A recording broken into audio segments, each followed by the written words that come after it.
আসসালামু আলাইকুম রহমতুল্লাহ।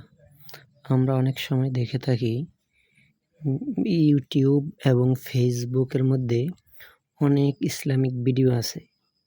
বহু ইসলামিক ভিডিওর মধ্যে এরকম বলে থাকে, আল্লাহর এই নাম পড়লে 100 বার তার ঘরে রুজি আসতে থাকবে, সে টাকা পয়সা পাবে, ধনী হয়ে যাবে, বড়লোক হয়ে যাবে। এরকম বিভিন্ন আমলের কথা দেওয়া থাকে।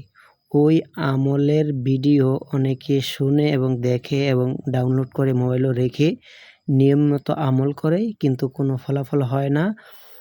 ফলাফল না হওয়ার মূল কারণ হলো ওই দোয়ার সমস্যা না। দোয়া ঠিকই আছে, কিন্তু যে আমল করে তার সমস্যা দোষ, এবং যে এই আমলের দিক নির্দেশনা দিয়েছে তারও দোষ, কারণ সে সঠিকভাবে দিক নির্দেশনা না দেওয়ার কারণেই এই সমস্যা হয়েছে।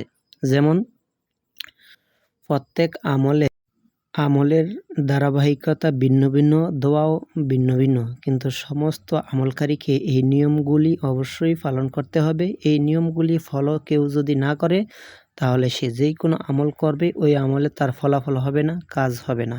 1 নম্বর হলো, সে যতদিন পর্যন্ত এই আমল করিবে ততদিন পর্যন্ত সে কোনো নামাজ কাজা করতে পারবে না।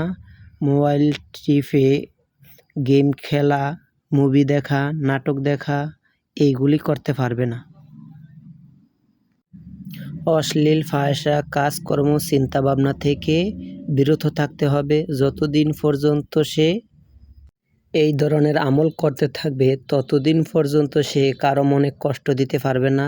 কারো মনে কষ্ট হয় এমন কোনো কথা বলা যাবে না, এবং সে গল্পগুজব করে অযথা সময় নষ্ট করতে পারবে না। শুধু আমল এবং নামাজ রোজার খেয়ালে থাকা লাগবে, হালাল খাওয়া লাগবে, এবং যতদিন পর্যন্ত সে আমল করে ততদিন পর্যন্ত সে সমস্ত প্রকার গুনাহের কাজ থেকে বিরত থাকা তার লাগবে। যদি সে এই কাজগুলি, এই নিয়মগুলি মেনে সে আমল করতে পারে, অবশ্যই আল্লাহ তাআলা তার এই আমল অনুযায়ী ফলাফল দিবেন এবং বরকত দিবেন। আর যদি সে আমলও করে, এই সমস্ত পাপ কাজের মধ্যেও লিপ্ত থাকে, নামাজ পড়ে না, মিথ্যা কথা বলে, মানুষের সাথে ধমক দিয়ে কথা বলে, এবং অন্য মানুষের মনে কষ্ট হয় এমন কোনো কথা বলে, মানুষের গীবতের মধ্যে লিপ্ত হয়, ছবি দেখে, নাটক দেখে, গেমস খেলে সময় নষ্ট করে, এই ধরনের বাজে কাজের সাথে লিপ্ত হয়ে আবার সে আমল করে ফলাফলের আশা করে, এটা সম্পূর্ণই বোকামি এবং ভুল। কেউ যদি এই জাতীয় আমল করে ফলাফলের আশা করেন, তাহলে কিয়ামত পর্যন্ত আমল করতে পারবেন কিন্তু আমলে কোনোই কাজ হবে না। আপনি যদি আমলে ফলাফল চান, তাহলে অবশ্যই এই নিয়মগুলি ফলো করে তাকে আমল করতে হবে। আশা করি ইনশাআল্লাহ সকলেই বুঝতে পেরেছেন। প্রতিদিন একই নিয়মে আমল করতে হবে। আজকে করেছেন ফজরের নামাজের পর, আগামীকাল জোহরের নামাজের পর, তারপর দিন এশার নামাজের পর, এইভাবে আমল করলে হবে না। প্রতিদিন যদি আপনি আমল করেন ফজরের পরে, তাহলে প্রতিদিন ফজরের পরে আমল করতে হবে। প্রতিদিন এশারের পরে হলে প্রতিদিন এশারের পরে।